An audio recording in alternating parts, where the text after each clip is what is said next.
103 untuk menempati pentas. Bismillahirrahmanirrahim.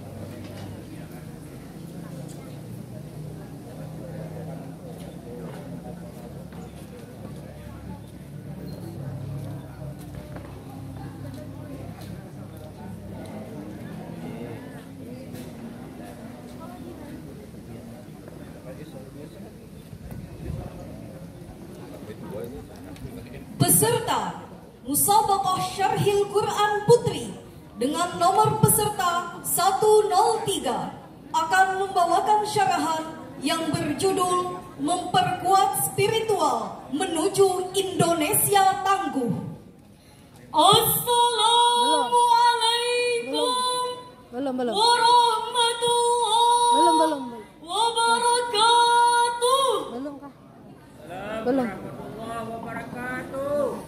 Alhamdulillahilladzi khalaqas samawati wal arda wa ambata fiha min kulli syai'in mawjud. Assalatu wassalamu ala nabiyil mustafa wa ala alihi wa ashabihi a'immatin huda. Amma ba'd. Dewan Hakim yang arif dan bijaksana, hadirin yang sebangsa dan setanah air yang berbahagia. Arnold Toynbee, seorang sejarawan terkemuka asal Inggris, dalam sebuah bukunya yang berjudul Study History telah melakukan sebuah identifikasi terhadap faktor kebangkitan dan kejatuhan sekitar 20 peradaban bangsa di dunia. Dahsyatnya hadirin, dari setiap kasus yang diidentifikasi Toynbee, akhirnya menemukan adanya korelasi yang kuat, erat dan juga mengikat antara disintegrasi peradaban dengan melemahnya visi spiritual peradaban. Singkat kata hadirin, bangunan sebuah negara dan peradaban tanpa landasi transendental spiritual, laksana bangunan istana pasir yang mudah hancur dan terluluh lantakan. Ungkapan Toynbee mengisyaratkan bahwasanya ada keterkaitan yang kuat antara spiritualitas dengan kemajuan dan perkembangan sebuah bangsa. Spiritualitas mampu membawa bangsa Indonesia menuju lebih cerah, terarah dan gairah, thayyibah dan penuh berkah. Baldatun thayyibatun wa rabbun ghafur.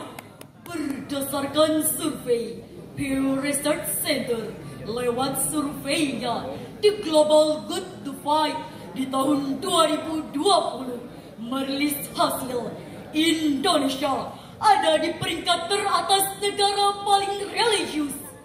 Namun sayang hadirin, meskipun negara Kesatuan Republik Indonesia sudah didaulat sebagai negara paling religius, namun kenyataannya Indonesia justru berada pada urutan ke-52 negara paling spiritual menurut Global Spirituality Index. Hal ini disebabkan karena rendahnya kualitas spirituality insight dan religion freedom. Ajaran agama yang mengajarkan pedoman hidup bukan hanya kepada Tuhan, namun juga kepada sesama manusia, seringkali tidak sinkron dengan realitas masyarakat. Indonesia belum mampu menjadi negara yang tangguh dan maju. Hadirin, bukankah ekonomi negara kita saat ini sedang lemah? Bukankah korupsi semakin merajalela? Bukankah kemiskinan dan ketimpangan di negara kita semakin parah? Dan bukankah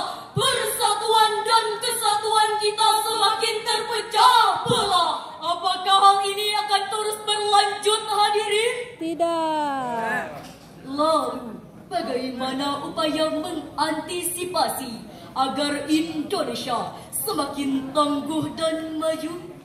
Sebagai jawabannya, memperkuat spiritualitas dan kesadaran menuju Indonesia tangguh menjadi judul Syarhil Quran yang akan kami bawakan pada kesempatan kali ini dengan landasan Al-Quran Surah Al-A'raf ayat 96 sebagai berikut. A'udzu billahi minasyaitonir rajim.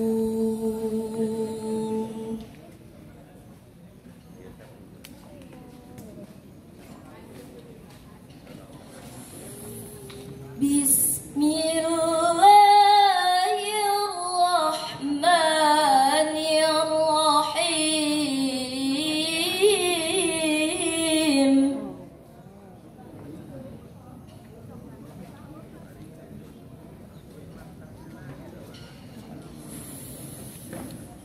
Walau anna ahlal qura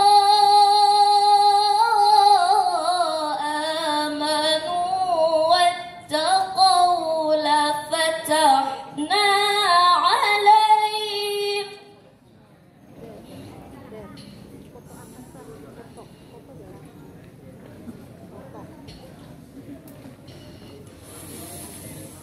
واتقوا لفتحنا عليهم بركات من السماء والأرض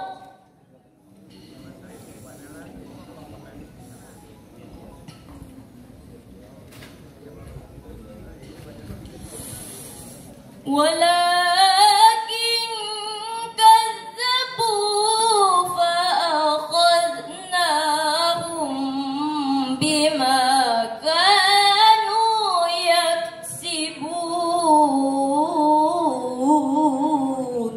Aku berlindung kepada Allah dari godaan syaitan yang terkutuk dengan menyebut nama Allah yang Maha Pengasih, Maha Penyayang.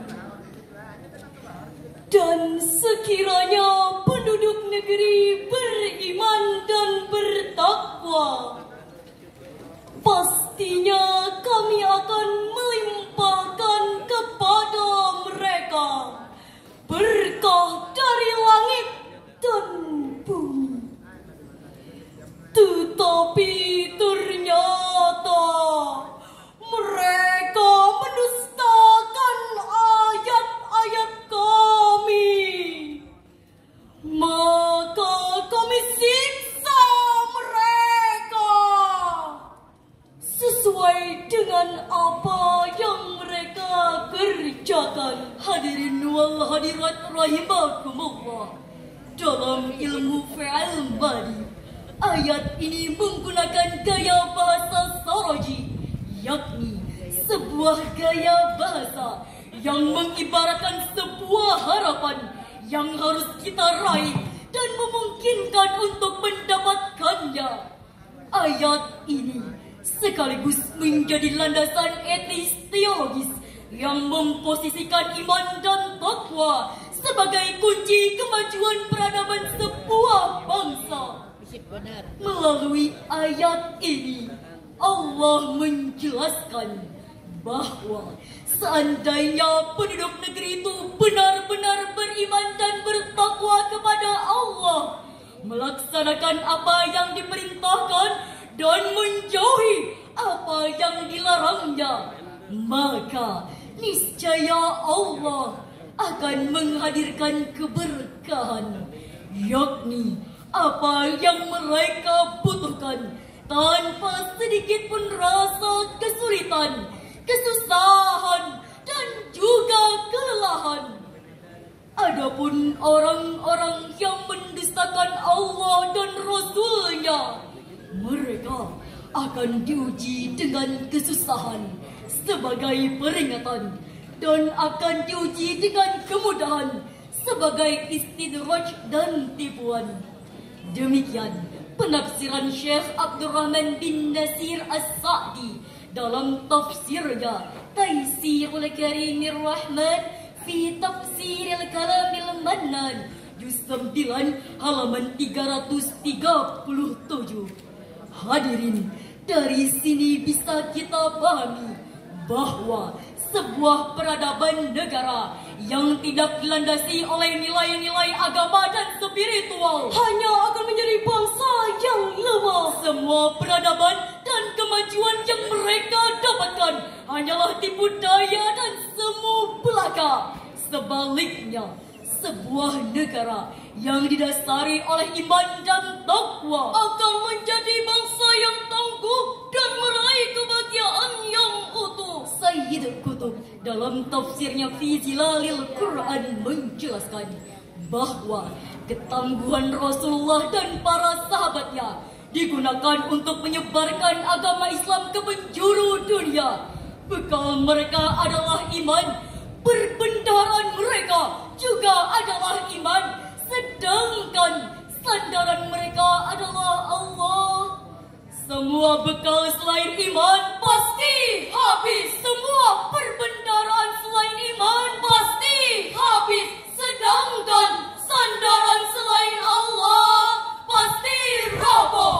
Islam mengajarkan umatnya untuk menumbuhkan dan memupuk jiwa mukmin kesatria, tidak hanya untuk membela agama yang telah diperjuangkan Rasulullah SAW, namun juga untuk menghadapi berbagai masalah dalam kehidupan.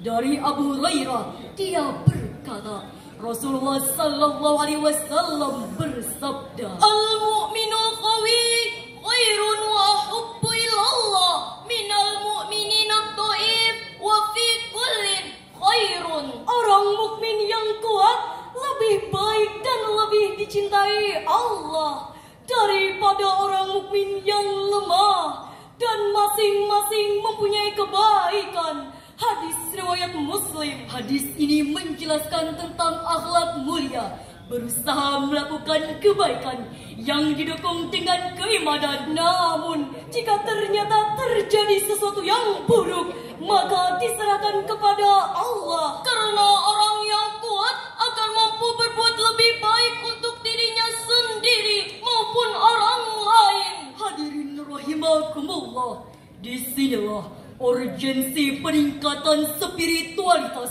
dalam menghadapi era modernitas untuk menuju kehidupan yang lebih berkualitas berasal dari dalam diri. Profesor Dr. Yusuf Al-Qaradawi menjelaskan ada beberapa upaya yang bisa dilakukan untuk memperkokoh spiritualitas dengan tahalli, yakni sebuah proses mensucikan hati sebagai pusat kesadaran dari noda dan dosa. Melalui proses inilah kemenangan bisa kita raih. Allah Subhanahu wa Ta'ala berfirman dalam Al-Quran surah Asy-Syams ayat 7 sampai 11 sebagai berikut. Wa nafsi wa ma sawwaha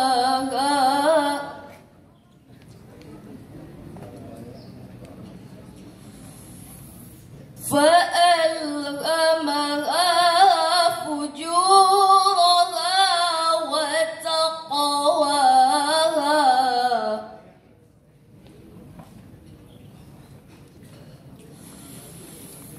قد أفلح من زكاها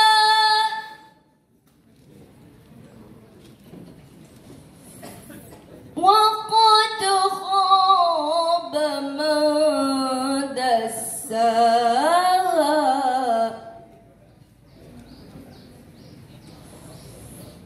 كذبت ثمود بطغواها Sadaqallahul azim. Demi jiwa serta penyempurnaan ciptaannya, maka dia mengilhamkan kepadanya jalan kejahatan dan ketakwaannya. Sungguh beruntung orang yang mensucikan jiwa itu, dan sungguh rugi orang yang mengotorinya. Maha benar Allah, Tuhan yang Maha Agung. Hadirin wal hadirat rahimakumullah, Surah Asy-Syams memiliki banyak sekali keindahan bahasa. Syekh Muhammad Ali As-Sabuni dalam Safwatut Tafasir menjelaskan bahwa sejarah ayat ini menggunakan gaya bahasa tibaqo yang artinya kesesuaian antara dua kata atau lebih, sekaligus menggunakan gaya bahasa perbandingan yang sangat lembut antara matahari dan bulan, siang dan malam, ketakwaan dan kedurhakaan, serta kekotoran dan kesucian. Konsep kebahagiaan ini mencakup dua dimensi, yakni dimensi dunia dan juga akhirat. Inilah yang Al-Quran rumuskan secara kafah, yang tak terbatas pada nilai materialisme saja. Dalam menghadapi era modern yang selalu memandang kebahagiaan serta harga diri manusia yang terletak pada kesempurnaan fisik dan lahiriah saja, sungguh proses tazkiyah adalah proses sesungguh-sungguhnya manusia dalam menjaga matahari kalbunya agar tidak mengalami gerhana. Begitu pula dengan bulannya, agar tidak mengalami hal yang sama, yang harus menjaga siangnya agar tidak keruh dan malamnya tidak kesinambungan. Hadirin wal hadirat rahimakumullah, Dewan Hakim yang arif lagi bijaksana, dari syarahan tadi dapat diambil kesimpulan bahwa untuk meraih Indonesia tangguh dan kesuksesan sejati diperlukan adanya peningkatan kualitas spiritualitas dengan mengkokohkan nilai iman dan takwa sebagai proses menuju tazkiyah. Tak ada cara lain selain mengadakan muka kita pada agama Islam sebagaimana fitrahnya kita sebagai manusia dan juga ciptaan Allah Subhanahu wa Ta'ala. Demikian syarahan yang dapat kami sampaikan. Salah dan khilafnya mohon dimaafkan. Ihdinas siratal mustaqim. Wassalamualaikum warahmatullahi wabarakatuh. Waalaikumsalam